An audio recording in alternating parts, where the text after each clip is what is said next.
Of the Weber State Weekly Football Show. We are a member of the Big Sky Podcast Network, and I am your host, Colby Peterson. On the show today, we've got Sean Lewis joining us from down south. Sean, getting close to moving in. Also, if you notice, if you're checking out the video feed, Sean Lewis has got the fancy new Big Sky throwback tee from Home Field Tees, or Home Field Apparel. We do. How's it feel, man? Is it nice? It's soft. It's soft and comfy, and everybody should buy one.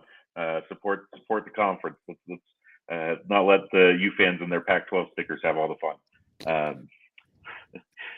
No, we're great. This is second temporary Casa de Lewis. We're moving in here in about a month. So you're at the second temporary house here in Mount Pleasant, and we're going from there. Counting the days. Also on the show tonight, we have Dustin Chappie Chapman, fresh off of a road trip from down south, I hear. Road trip. Trader. Listen, it's got to spend time with the old man. That's pretty much what it comes down to. But on the topic of those T-shirts, they are awesome. That's an excellent logo for a summer camp. Whatever that logo is. Oh, beautiful logo for a summer camp. John Casper or anybody at the conference, if you ever hear this, make sure that you boo Chappie when you see him in public. Okay. If John Casper or Commissioner Wister still hear that, I know Chappie's home address where we can send some bags of you know what.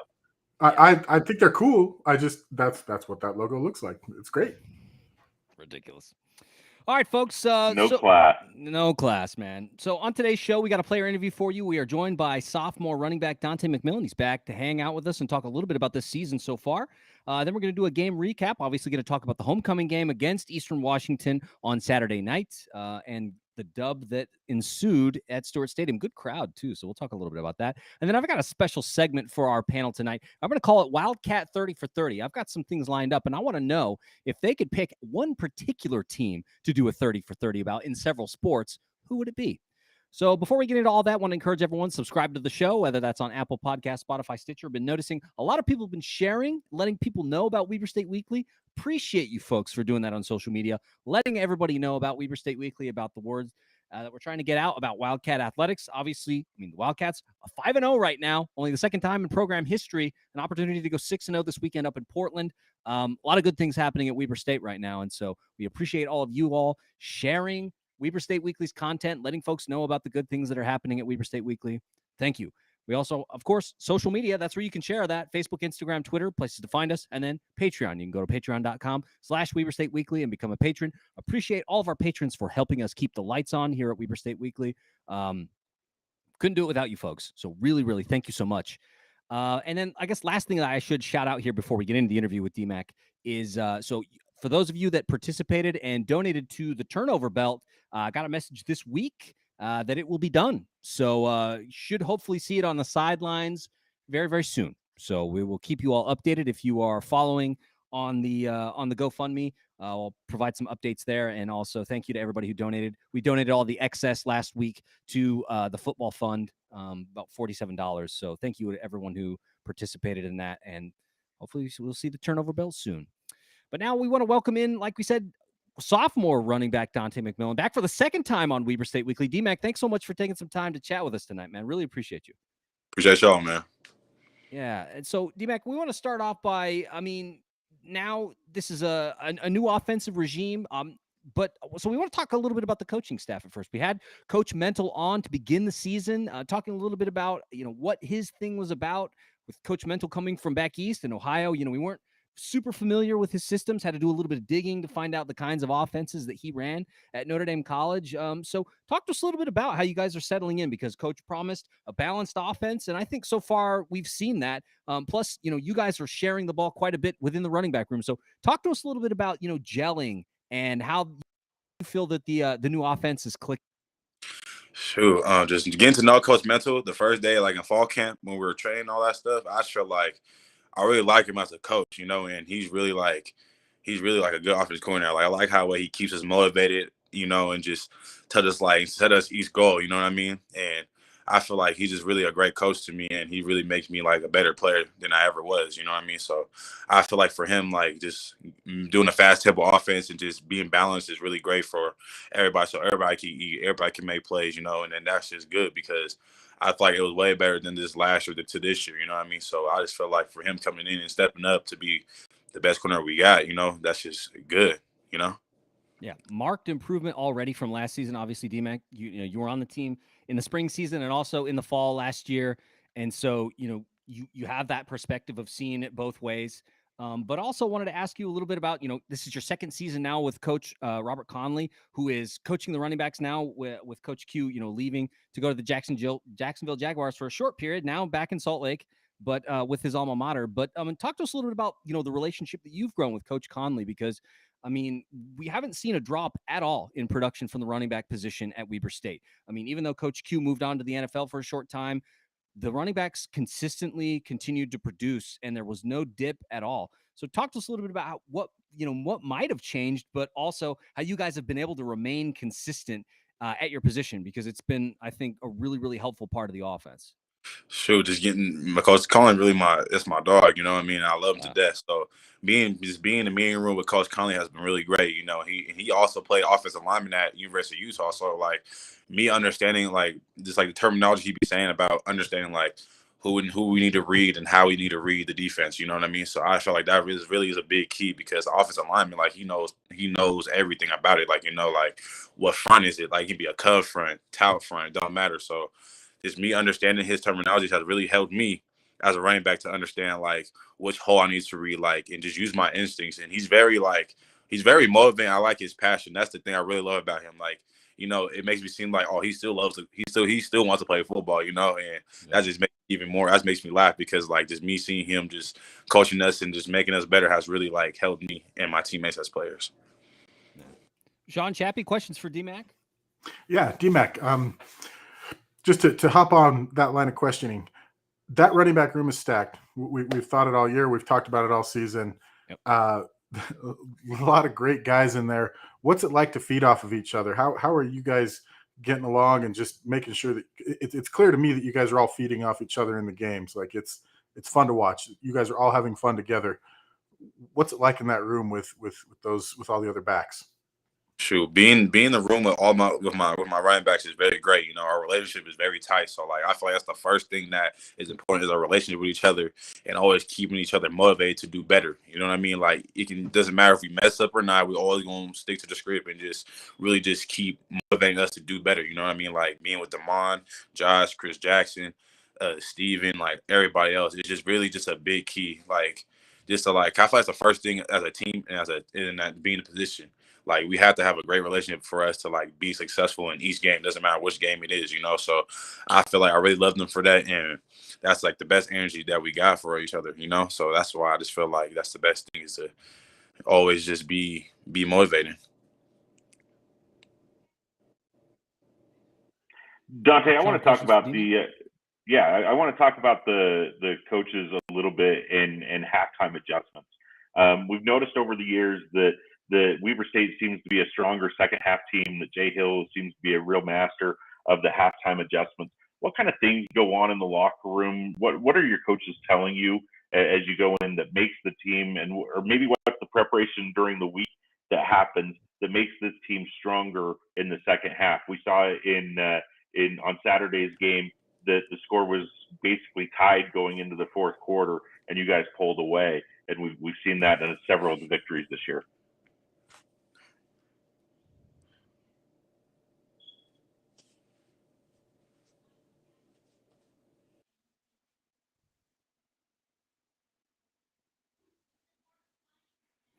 Oh no, looks like we might have lost DMac. Yeah, we can hear you, man. Sorry, it's the cut out. My bad. I didn't hear him. So what? Can you answer that question? Can you say the question again? I'm so sorry. No, just talk about the coup to prepare you during the week, and then specifically at halftime to make the Wildcats a stronger team in the second half. So so what I think what helps us is just being at halftime, being in the locker room, we always have a code, we always by the plan to win. So the plan to win is this. It's first is play great special teams, 2, win over the turnover margin, score touchdowns in the red zone, play great defense, and win the fourth quarter. I feel like that's the biggest key of us team, because we always have to buy a plan to win. Every week we play different teams, you know what I mean? So I just feel like we always use that during practice. Doesn't matter during practice, and it correlates to the game too. So I feel like if we all just abide by the plan to win, we're gonna win tons of games, you know. And it doesn't matter who, it doesn't matter any type of competition. So I feel like that really helps us succeed in the season. And then just something about, as Chappie was getting to, about the running backs room. It feels like in Coach Mental's offense, there's a specific plan for everybody to get touches and everybody getting an opportunity. We see a balance between maybe depending on who's having the good day, but it feels like we've got two backs each game that are getting the load of the touches, and it almost seems like a change of pace. You know, you're depending on the situation, you're bringing one guy in over another. Could you talk about what it's like to share touches rather than being just a single featured back? Shoot.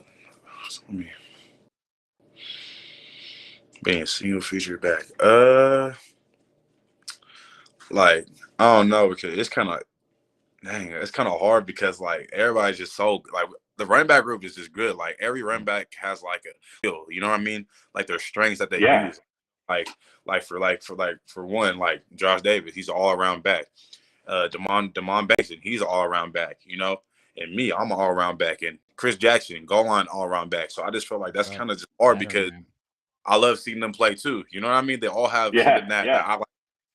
I like their running style too, and they like my running style. So like I just feel like that's just like, man, like I don't know. It's just kind of hard to say. Like, yeah, I don't know. That's all I got. Like literally, like that's good. That's good. Back. Congratulations on your season high 93 yards last week, and of course your 2 tutties in the game. That was fantastic. I appreciate it. So, DMac, that was actually something I was going to ask about, man, was that obviously if you look at the stats for this season, you've been heating up, man. I mean, you've been getting more opportunities, of course, but throughout the games as the season has worn on, you've gotten more touches and also have had more production, you know, and so broke through in the Davis game, had a touchdown in that game, 52 yards on 6 touches.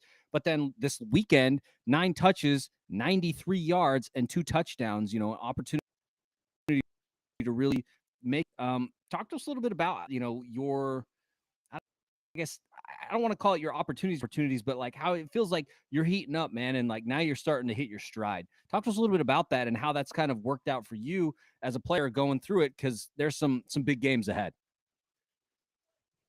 So like I don't know, like just like it's like more mental, you know what I mean? So like it's just me, like I always put all the light stuff aside and just think about being on the field because I have the passion for football. I've been playing this for 20 years of my life, and it really has brought me become a better person and become a better player for myself. So like I know how last year didn't go my year, you know what I mean? So I just want to just critique myself of not making those mistakes again. And as long as I don't make those mistakes, I'm going to show out like I did in the spring year. You know what I mean? That's how I think. Like I'm trying to go back to the way 2020 was, you know. So that's just my mentality, and just just doing those plays really had me really good, made me feel good because like it made me feel like, okay, I'm getting back to where I need to be. You know, I'm becoming the Dontae McMillan personally wise, you know what I mean? And I just feel like as long as I keep sticking with the script and just always motivate myself mentally, I'm really gonna show out and show my skills to everybody that doubted me, you know? Yeah. Chappie, you got one more for Dontae McMillan? Yeah, DMac, wanted to ask you, what's it like going against our defense day in and day out, right? It feels to me like, you know, we love watching our defense, feel like it's the best defense in the league. Does it make you guys better in practice to go against a defense like ours every day? Yes, sir, because like just being in practice against like the linebackers, the DBs, because we have a great room of DBs, linebackers, D-line, you know, outside linebackers, doesn't matter. Because I just feel like when we do certain things like 2-minute, you know, team run, like those are the type of practices that really like make us better because it helps us like critique ourselves and like make us better of our offense. Because nobody got better offense than us, defense than us. You know what I mean? And like just I don't know. It's just like our defense is way more better, you know, just other defense that I played. And they're way more physical. The way they fly around, you know, they're more like a savvy, swaggy type. That's how I see them. You know what I mean? And I like that. And that just makes me feel good because I can play against better defenses, you know, but theirs is just different, you know, just different mentality. We've been trying to put the right word to it, and I like that. Savvy and swaggy. We've talked about like they got a little bit of nastiness to them, right? Like that seems to be the thing, and they like to talk, I guess, especially the secondary. So I like that term for it, swaggy and savvy. That's a good way to describe our defense. Yes, sir. Yeah, man. I think we need to name this turnover bout the Maxwell Anderson Memorial Belt, because he's going to be wearing it all season. That's right. Yeah, Maxwell good. So he's great. He is. DMACC, one other question, man. So Coach Hill has talked about. I mean, last season the Wildcats had a rough go at home, man. I mean, it was tough. It was super weird to lose so many games at Stewart Stadium. Like, it was just totally uncommon for the Wildcats for that to happen. But on the road, you guys were nails, man. I mean, even the game up against Eastern in Cheney last year, where everybody I think had kind of basically written the Wildcats off, like they're not making the playoffs, blah blah blah, trash talk, and then the Wildcats go up to the red turf and dominate. You know, that we call that the Chris Jackson game. You know, the battering ram. He had a big one, man. And so I wanted to ask you, man, I mean, do you like playing more on the road? Because it seems like the Wildcats really get up when they play on the road. But also, Stewart Stadium has been a fortress. It's been a place, you know, we've heard Coach Hill say, and if you ever watch, you know, some of the videos that football program will put out, you know, this is our house. No one comes in here and takes what we want, right? Talk to us a little bit about that, man. Do you guys like to play on the road more, or is it better to play at home? Because it feels like you guys have success in both. Yeah, I agree with you on that both, because it's just how we handle business. You know what I'm saying? Like Coach Hill always tells us, like, handle business the right way, take each step at a time, and then we're gonna be successful in the game. We're gonna play good. We're gonna fly around, and I feel like it's the energy. I feel like that's what keeps us going as a team. You know, it's the energy. I feel like energy really matters, because like when somebody plays, you know, Coach Hill will be like, yeah, tap the hat every time your friend scores. You know, every time your teammate scores, tap the hat when this person scores. You know, and just make plays. And I just feel like that's what he be telling us, and we be going by what he says. You know, and Coach Hill's a great head coach. You know what I mean? And he taught me a lot too. So I just feel like going by what he says is really helping us as a team to be undefeated still and successful. Chappie Sean, any final questions for DMACC before we let him go tonight? How much are we going to beat Montana by in 2 weeks? Shoot. Oh, man, we're not doing that. We're excited for that. Don't answer that. Don't answer. We don't want any bullets in material. I don't know. Leave that alone, Dontae. Leave it alone. Leave it alone. All right. Because I was going to say something different. I wasn't going to say nothing like talking smack or nothing. I was just going to say, like, to be honest, I was going to say, like, I'm not worried about Montana right now, because me and the team focus on each game, each week. You know what I mean? It's one by one. So we're just working on Portland State right now, and that's just the main goal. And then we'll worry about in the next. That's it. Wise man said, never lose to the green teams. That's the key right there. Yeah. We'll have to. Looks like DMACC dropped for just a second, but I'm sure he'll pop back on in a moment, and we'll just wrap up the interview. But I mean, good point, Sean. Never lose to the green teams, and I like what DMACC is saying, right? Where it's simply about, you know, take care of the team in front of you. Obviously, we know that the next 4 weeks are going to be really, really difficult. We've talked all about that all season long, but I think that, you know, for us, for the Wildcats, you know, hearing DMACC just say, like, it's all about Portland State right now. That's all we care about. Into Montana State, yeah, we're not trying to look past anybody. It's just about the team that's in front of you right now, and then you just see what each week gives you, you know. And that's the right mentality to have, Colby. That's the way the coaching staff should be looking at it. The way the players should be looking at it. You know, I was looking to get the non-fan mentality. Yeah. We're the fans are looking past Portland State, but I'm telling you right now, Portland State could be the team that sneaks up and bites you in the behind if you're not careful. And that would never happen. No, not to Weber State. Here we go. We got DMACC back. Dontae, can you hear us, man? Yeah, it's a connection. That's all right, man. No, you're good. You're good. I want to give you a chance to finish your thought and and wrap it up with you, man.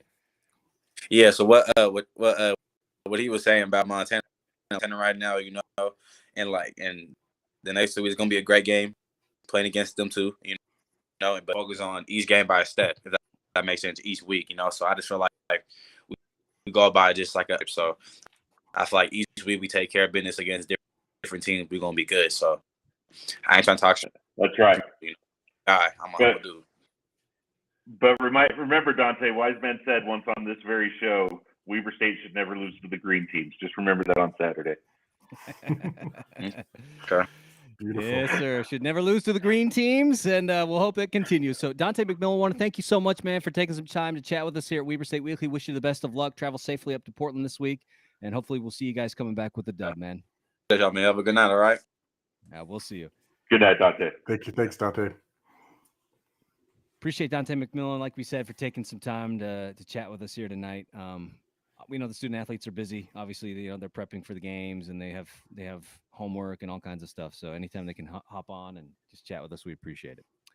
But now, guys, let's take a look at the Eastern Washington game, because this was a big one. The bye week, which is always a little bit nerve-wracking, I think, right? Like we've come out flat in a lot of bye weeks, and Coach Hill's talked about it. They tried lots of things to kind of mix it up, and I don't feel like there was a huge letdown this time around, guys. I mean, how did you feel? Did you feel like there was a bye week slump? It felt different from years past? Not in the first quarter, there wasn't. No. No. I mean, they Not came in the out first hot. 10 minutes. Yeah. No, I don't know about you guys, but I feel like this team, we come out strong in the first quarter, and then there's like this lull in the second and third, and then we're strong again in the fourth quarter. And it just seems to be a pattern this year, anecdotally. But I love what the team did. You saw on Saturday, Mickey Mendel had it right. We're almost yard for yard balanced passing and rushing. It was 230 yards passing, 237 yards passing, 223 yards rushing on the net. So we're getting what we want. I felt like the Wildcats, if we're going to pick at nits, this was a great win. But what I do on the show is pick at nits. I felt like if we're going to pick at nits, we were 4 of 11 on third downs. Seems like we couldn't sustain a couple drives. Felt like we had some penalties that pushed us behind the sticks, especially in the second and third quarter. There were some times that we just not as disciplined as we needed to be. That all turned around in the fourth quarter. It ended up being a blowout, and it's a good W. So congratulations to the team. I think if you're Jay Hill, you've still got some things to work on.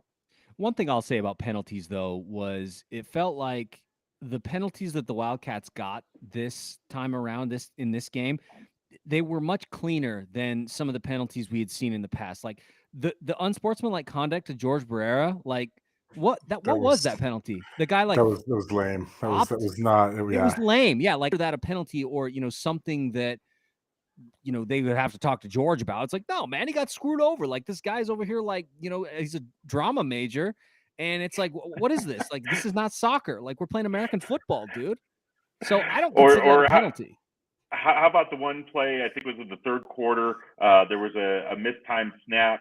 Bronson Barron goes down on his knee and gets clotheslined, and no flag. I mean, we could talk about penalties. And again, I'm not trying to make penalties the point. I don't think there's there. I'm just saying that there were penalties that pushed us behind the sticks, and that made it hard for the offense. So when you're only going 4 for 11 on third down, I think that was a key in the middle part of the game is not being able to continue those drives.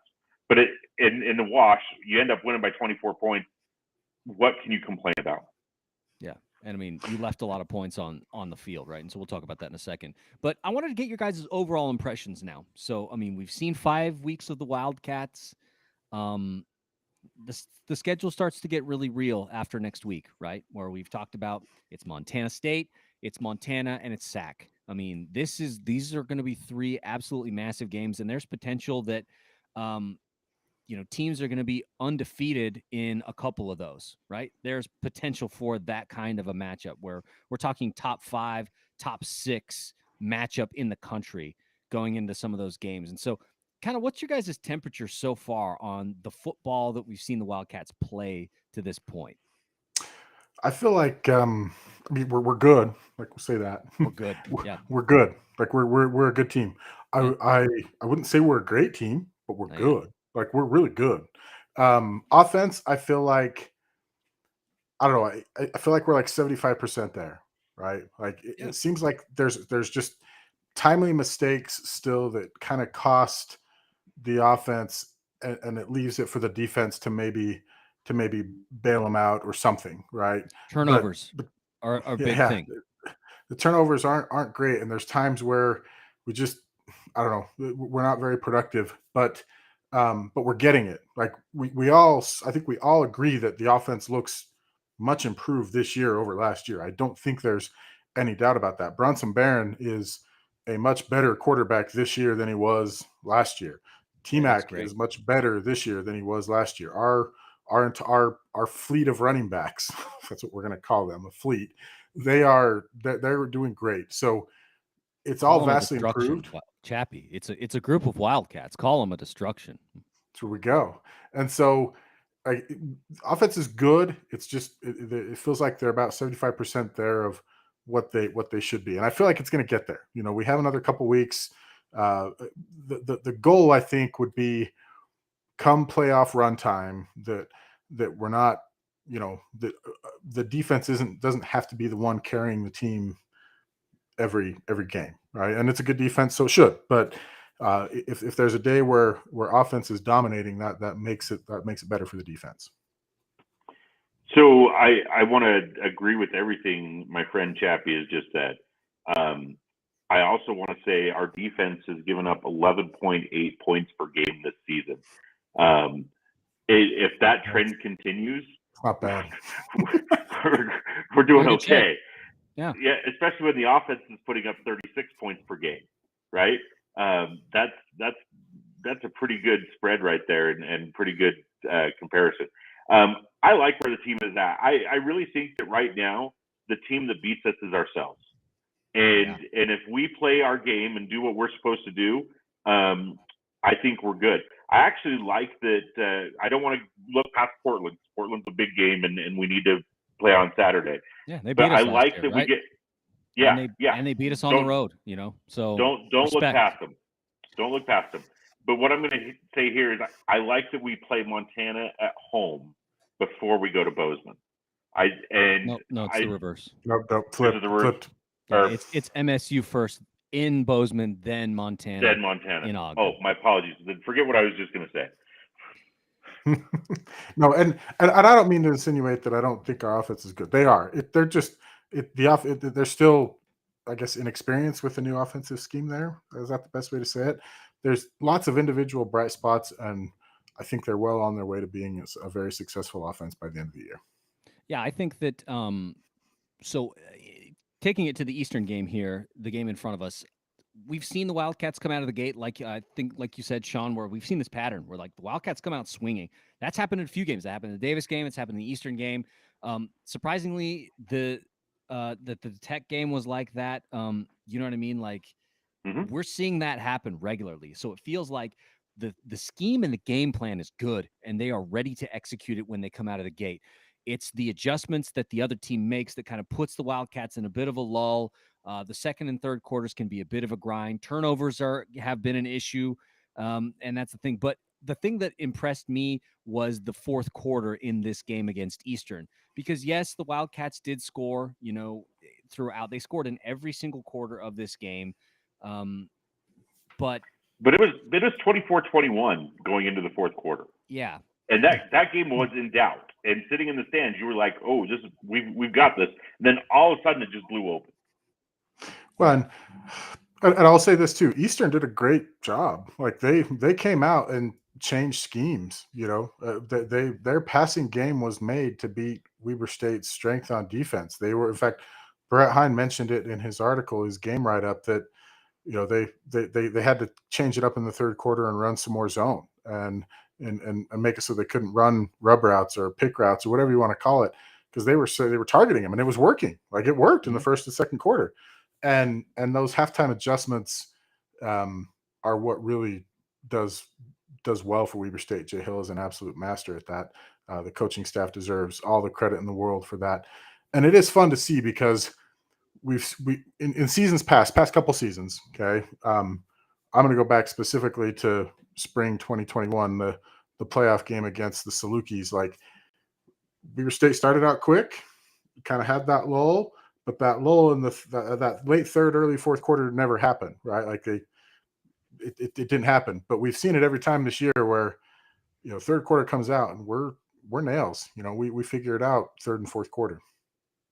Yeah, well, and that's why I wanted to ask Dontae about the halftime adjustments, and I think that's a huge thing for this team. And I think something that Jay Hill and Coach Mental and all the coaches really are doing very well is that they're making the changes. They're taking the punch. They're throwing the punch. They're taking the punch, and then they're going for the knockout in the second half. And that's what good teams do.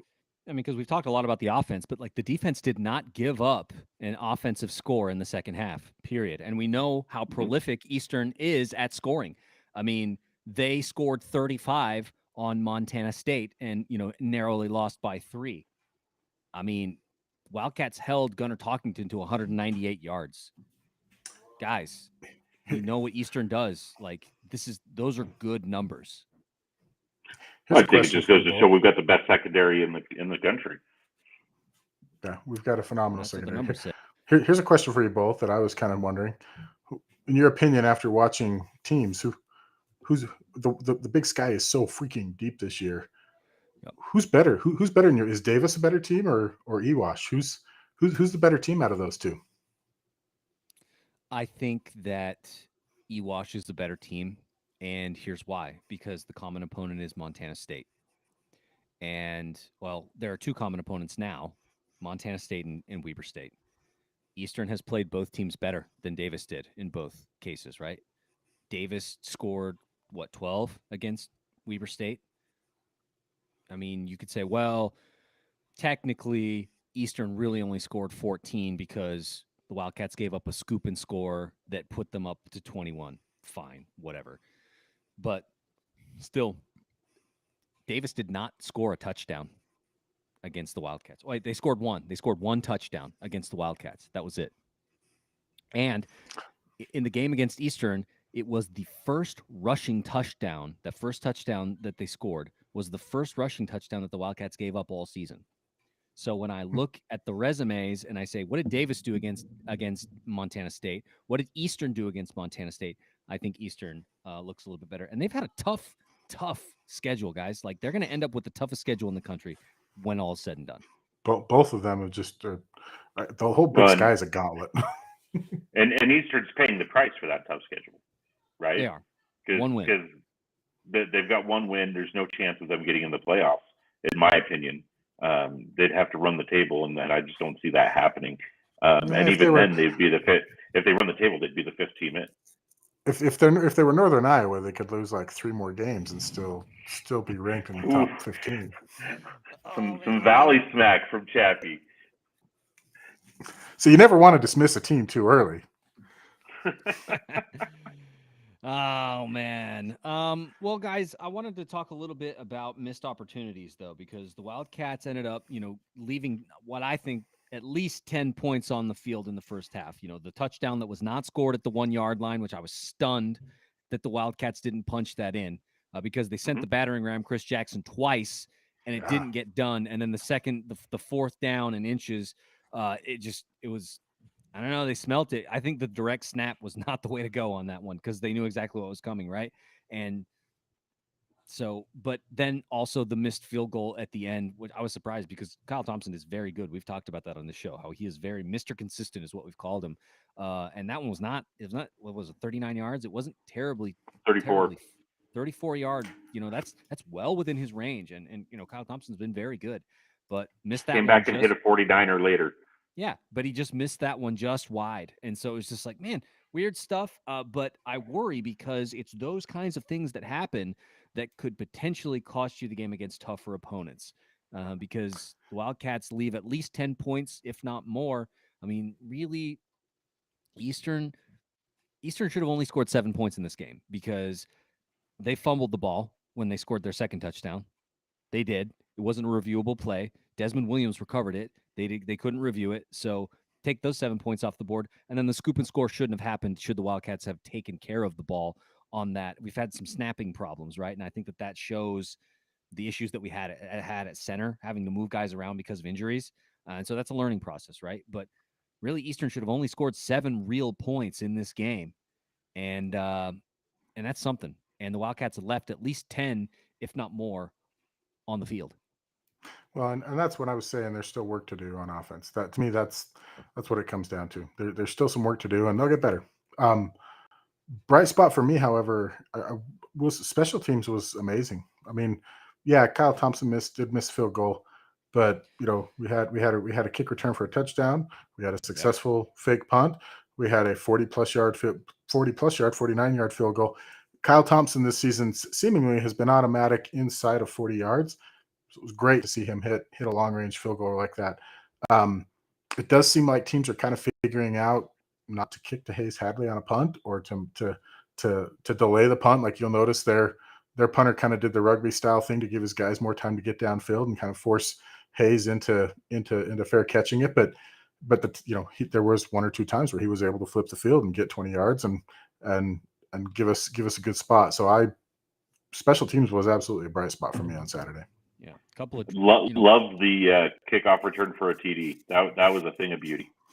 So I want to talk about that, guys, because Abraham Williams, he has the 100-yarder, the house call. I think his nickname should be the Doctor because I don't think that's his only house call this season, folks.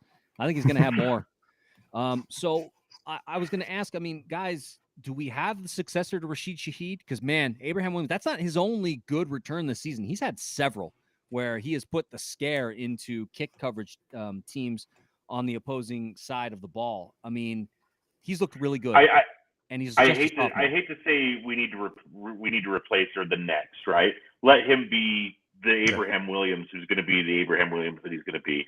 Let Hayes Hadley be the returner that he's going to be. Let's not compare him to ghosts of teams past. But I like where our return game is going. I've been critical of special teams early on in the season. I think those have turned around. I think we've got some of those things worked out.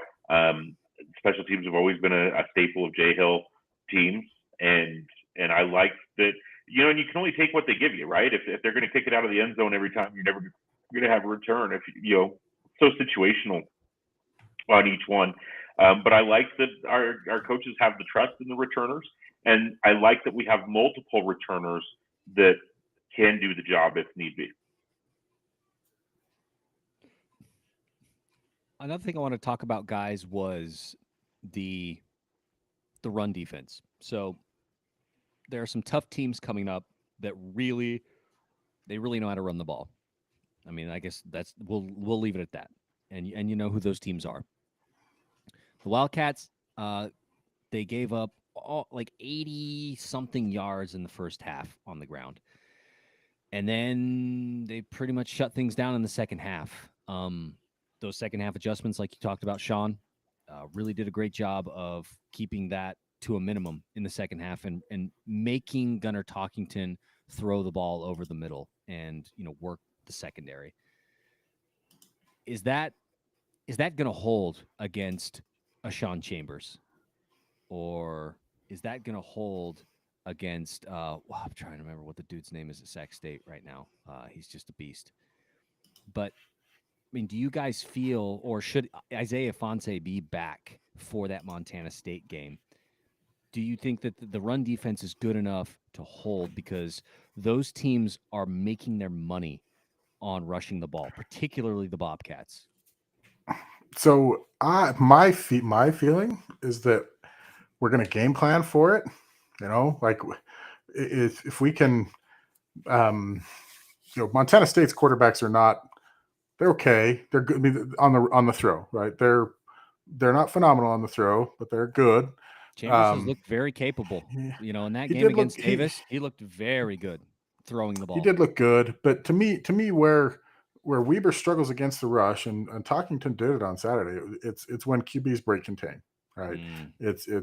We saw the kid from Utah Tech have very similar success where he was the leading rusher, right? Talkington had 36 yards rushing. Like he would get out of the pocket, get first downs. To me, that's if there's a place we're going to struggle on rushing the ball, it's going to be that, right?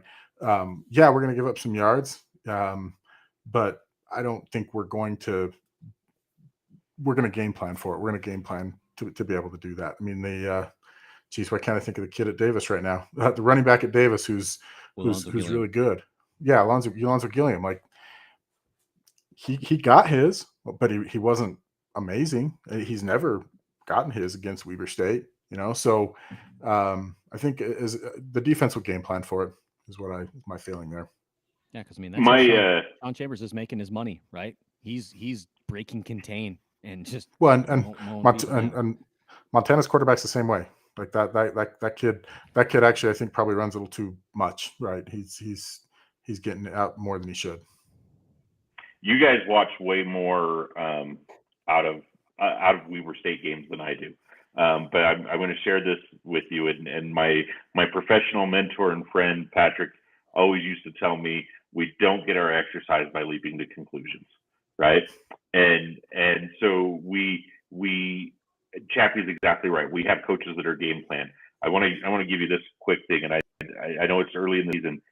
Red zone defense, first off, teams have only had 12 red zone opportunities against the Wildcats. They have only scored a touchdown in 3 of those. Okay? Teams get their yards. You can eat all you want from your own goal line to the 20. Once you're in the 20 against Weber State, it is lockdown, shutdown time. And our defense knows that. So I don't see literally 12 red zone attempts. Put that in contrast, Weber State's had 31 in 5 games, right? That is superior defense. And it goes to the bend, don't break ethos that I think we've seen. This defense does not break. Let them chew up yards all they want. When it gets crunch time in the end zone and the field compresses, our defense is money, and my money's on them every time. Fair point. Last question, guys, before we wrap up this segment was sacks. We talked about the Wildcats trying to get home a little bit more, and they did. 4 sacks in this game. And like we said, Talkington's got some legs. He can run, but 4 sacks in this one. How you guys feeling about that D-line? I mean, obviously they've done a good job of containing the run and maybe took a step forward in putting some pressure on the quarterback this last weekend. What are your thoughts? Brett Hine also mentioned that in his gamer, that that was part of the halftime adjustments, was looking to blitz a little bit more, get the quarterback off on his heels a little bit more, and it worked. And our guy that we love, New Celestine, he had 2 sacks and was tearing it up, and it's great to watch. Our D line's doing a good job. I'm going to stop focusing on sacks. Those are the premier plays. You always love to see the quarterback go down and things happen on that. I want to focus on tackles for loss. The Wildcats, I'm pulling it up here. I believe we had 10 or 12 tackles for loss in the last game against EWU. Let me pull that up here. Let's see, 7. Maybe it was 8. 7 tackles for loss. Yep, I think that's, even if you're not getting the sack, you're stopping the progress of the offense by hitting them behind the line. So the sack is the glory play, but I think the better measure is tackles for loss, and Weber State is leading opponents 32-25 on the season in tackles for loss. Well, and what it does, it just puts teams in. The goal here is to not get like 3rd and 1, 3rd and 2, right? Like that leads to more success. When it's 3rd and 3 or longer, the chances of them converting are much less than they are when it's 3 yards and in. And we're doing that. When you get TFLs and you read the play right and have them, get them on 2nd and 12 or what have you, like that increases your chances of not having a 3rd and short. Yeah, I was going to say. Well, and go ahead, Sean. Chappie, to that point, EWU was 9 of 17 on 3rd down, and that was a lot closer in the first half than it was the second half. There was one point when they were like 6 of 8 or something like that on 3rd down, and you're just like, gosh, our defense can't get off the field. So that was something they cleaned up in the second half. But you're exactly right, and that was my takeaway from the game Saturday is our offense needs to convert 3rd downs, and the defense needs to stop them on 3rd downs. That changed in the second half, and I think that led to the point explosion. Yeah. Well, guys, the Wildcats get the win over the Eagles, 45-21. A good result, and I think the Wildcats, giving them an opportunity to just continue to work and improve, but also continue to get the dub. So, Wildcats take the trip up to Portland State this weekend. We'll talk a little bit on our game day show on Saturday. But for now, let's move on to our final segment really quickly, guys. I have a segment called Wildcat 30 for 30. If you could choose a particular team from the sports that I'm going to name to do a 30 for 30 documentary on, who would it be? So, guys, I want to start out with football, of course. If there's a team that you could do a 30 for 30 on, who would it be?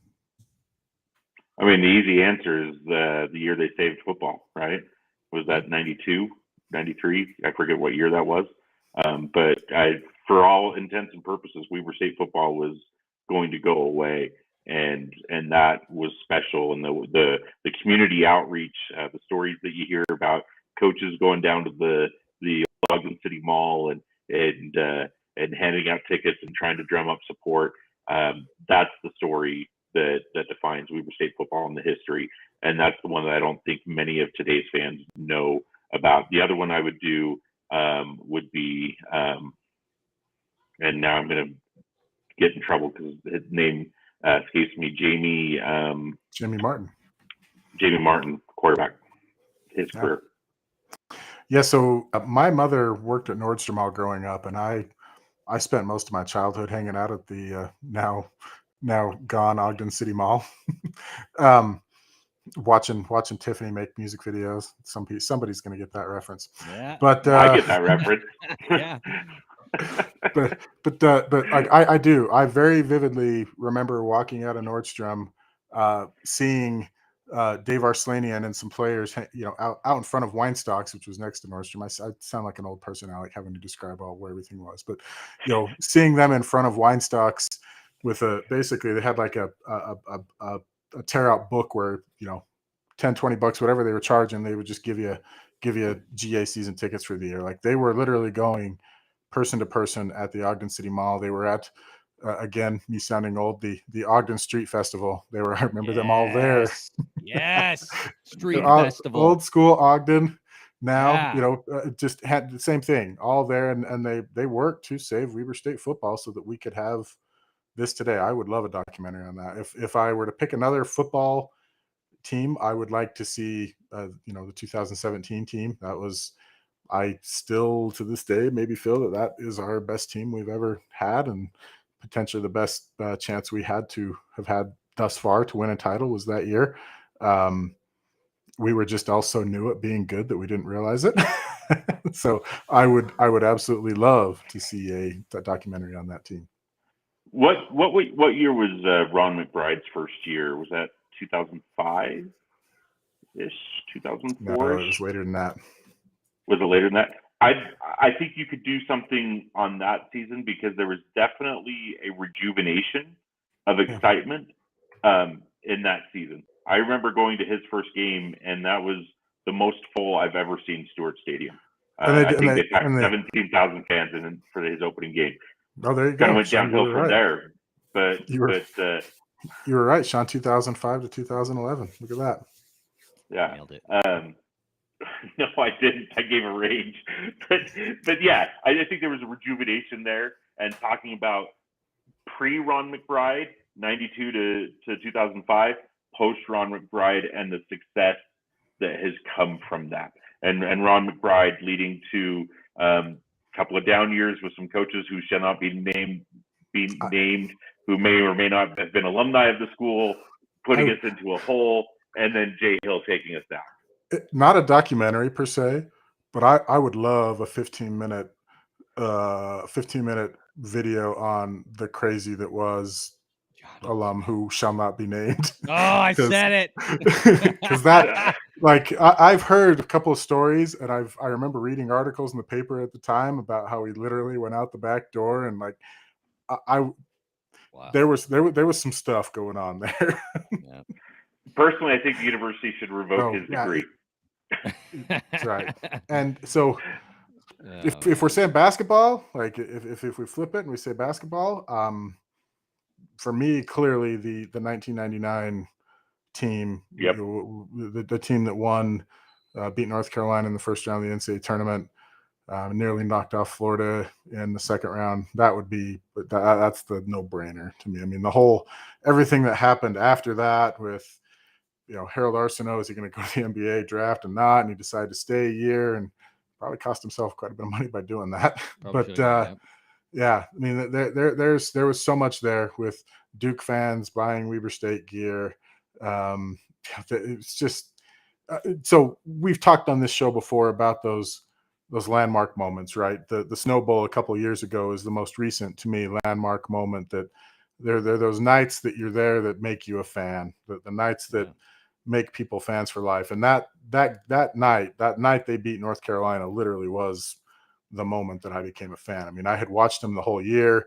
My brother-in-law I remember sitting in my parents' basement with all my friends around watching the game. My brother-in-law, who's older than me, was down there, and he's like, "Who are these guys?" I'm like, "Man, they've like beat like almost every team in the state this year. They're good. Like, watch that guy right there, Arsenault. He's good." And so the whole night story, that Chappie. unfolded was just amazing. So funny story. We're literally walking out of the stadium on Saturday night, and we run into Chris Ferry and Jared, who runs the Tailgating Weber Twitter account. And my wife came to football first time in several years that Carrie had been to a football game. And we did a homecoming date, which was great. Thanks to Carrie for coming out. But we're walking out, and Jared tells Carrie that he literally watched that 1999 North Carolina game in Carrie's mom's basement on a random thing that just random happened to be over there. This is before Carrie and I had even met. And they're watching the Weber State game in my in-laws' basement. Fantastic. Great story from Jared. If I'm doing a basketball one, Colby, I want to do one on the 3 years that was Phil Johnson. Probably the greatest 3-year stretch of basketball for any coach in the state of Utah. The guy came in and won. He was conference champion, I believe, every year, and was gone. And just that started the legacy of really quality coaches coming to Weber State. And until Randy Ray, I really think the Weber State job was seen as a stepping stone to bigger and better things. Randy Ray kind of became the Lavelle Edwards, if you will, a guy that was happy at Weber State and stayed there for a long time. And victories and all the honors that go with him being there. But the 3 years of Phil Johnson in the 1960s, I think, are kind of lost to history and were some of the greatest teams in Weber State that we've ever had. And the success there really laid the foundation for the total success of the program. Yeah. Well, and Phil Johnson's just the whole Phil Johnson story in itself is interesting because I mean he was a dang good NBA coach. Like he was a good coach, and then he was a coach of the year. He was coach of the year of the NBA, an award that Mr. Sloan never got. No, and then just it looks like 1975 was coach of the year, and then just at a certain point decided he was okay being Jerry Sloan's wingman. Like that is the most interesting thing in the world to me. So, guys, for me, I'm with Chappie, the 2017 football team. I think that's probably the best team that that we've ever produced at Weber State. You can say, well, what about the high water mark of the 2019 semifinals? Yes, of course, but that 2017 team was the most competitive against JMU that we've ever seen, and they were minutes away from knocking them minutes off. away. Yep, in Harrison. So, and then for me, hoops, I want a documentary on the 1959 Junior College National Championship team. I don't think that people realize that the Wildcats have a national championship. The trophy is still at the D. You can go see it. They were national champions in 1959 before the Wildcats became a 4-year institution. But I'd like to hear about that, or the Dick Motta years. I want to hear about that. So, let's go really quickly, guys, through the schedule. Like we said, Portland State this weekend. That game will be Saturday, October 15th, 3 p.m. Mountain Standard Time on ESPN+. Then Saturday, October 22nd, it starts to get real. Wildcats take the trip up to Bozeman to take on Montana State and their terrific run offense. 1 p.m. Mountain Standard Time for that one, ESPN+. Or I heard that a bunch of Wildcats are taking the trip to that game. And so if you are taking the trip up to Bozeman, you could be in some good company. Bobcat Stadium will be full. Then Saturday, October 29th, Montana comes to town. And folks, get your tickets and show up because Montana Grizz fans will be showing up. I think somebody said in an estimate that there will probably be at least 2,000 Grizz fans in the stands for that game. They're probably right. There may be more. So make sure you get your tickets for that Montana game. Saturday, October 29, Mountain Standard Time. You can get your tickets at WeberStateSports.com or ESPN+. We had 10,700 in the building on Saturday, guys. Would love to see that or more on the 29th. Colby, I have a question. I know that the Montana playoff game is kind of seen as one of those high water marks and best atmospheres that we've ever had for Weber State. I've got to think if both Montana and Weber are still undefeated when that matchup happens, that's a top 10 matchup in Stewart Stadium. Top 5 matchup in Stewart Stadium that I think that would rival the playoff game, because that is in essence would be a playoff game. Yeah. Well, and honestly, it's going to be better weather unless we get the snow game was amazing. Like the fact that we won and everything are surrounded that, but like the crowd that night were the hardcores, right? Like there were not too many casual fans that were hanging out on a snow, whatever that weather was, an English countryside snowstorm. I don't know what the fog was and whatever it was, like that was the diehard. So this game, that Montana game, I think almost regardless of what happens, it's going to be a big game no matter what. Like at minimum, it's going to be 2 top 10 teams, right? That's going to be crazy. And if the weather holds out like it has been, it's going to be a great late fall afternoon, and there's going to be people there. Like there's going to be a whole caravan of people from Missoula, and if we're not loud, they will be loud. Like they will cheer they will cheer and make it loud when we have a third down, and if we don't do stuff, they will out voice us. So what do we need to do to have some sort of roadblock at Idaho Falls? What I was going to say about Pocatello actually was that when they played Idaho State a couple of weeks ago, that the Grizz had 2 full sections of Holt Arena filled with maroon. You could see it on TV. And I don't think there were 2 full sections of orange other than painted seats. So that's what we're talking about, folks. So make sure you get your tickets, bring your friends and family, show up, get loud. October 29th, the Grizz come to town, and I fully believe that whoever wins that game will have a share of the conference championship. Then finally, Saturday, November 5th, Sac State comes to town. This could potentially also be another top 5, at least another top 10 matchup at that point. 1 p.m. Mountain Standard Time. Tickets at WeberStateSports.com. or ESPN Plus if you're like me and are out of market. Sac is an interesting team, guys, because a lot of people are really high on them. And it's so funny that we're not as sold on them as our Big Sky Podcast Network cohorts. Yep, Sac was ranked number 1 this week among our Big Sky Podcast Network friends, and so there's something there. I don't think any of their teams have played Sac yet, but just watching and seeing what the Hornets have done thus far, they appear to be the real deal. So we'll find out what they're all about. And they're better on the road, and they're coming to Ogden. So this is going to be something. I will say this, since Sean is representing the Big Sky Summer Camp. The conference is amazing this year, and it's fun to watch. The conference has put out good content. Shout out to the conference as a whole, the head office and the teams. This is a highly enjoyable season to as a fan. It's incredible how deep the league is. How many teams we're getting into the playoffs. It's fun every week. Like this is a gauntlet, and it's prime football. Be a fan of it because it's amazing. So we'll wrap up the show. Facebook, Instagram, Twitter, StateWeekly@gmail.com. We got our Patreon. I want to thank you again for our Patreon supporters, and then Weber State Weekly's blog. I started working on my recruiting tracker today, and so I've been following some folks. Some official visits have been going down, and so we'll likely be doing some interviews and posting those to the blog or something like that. So be watching that Weber State Weekly blog at WeberStateWeekly.com. Guys, appreciate both of you for doing the show tonight. We'll wrap it up like we usually do. Weber State. Great.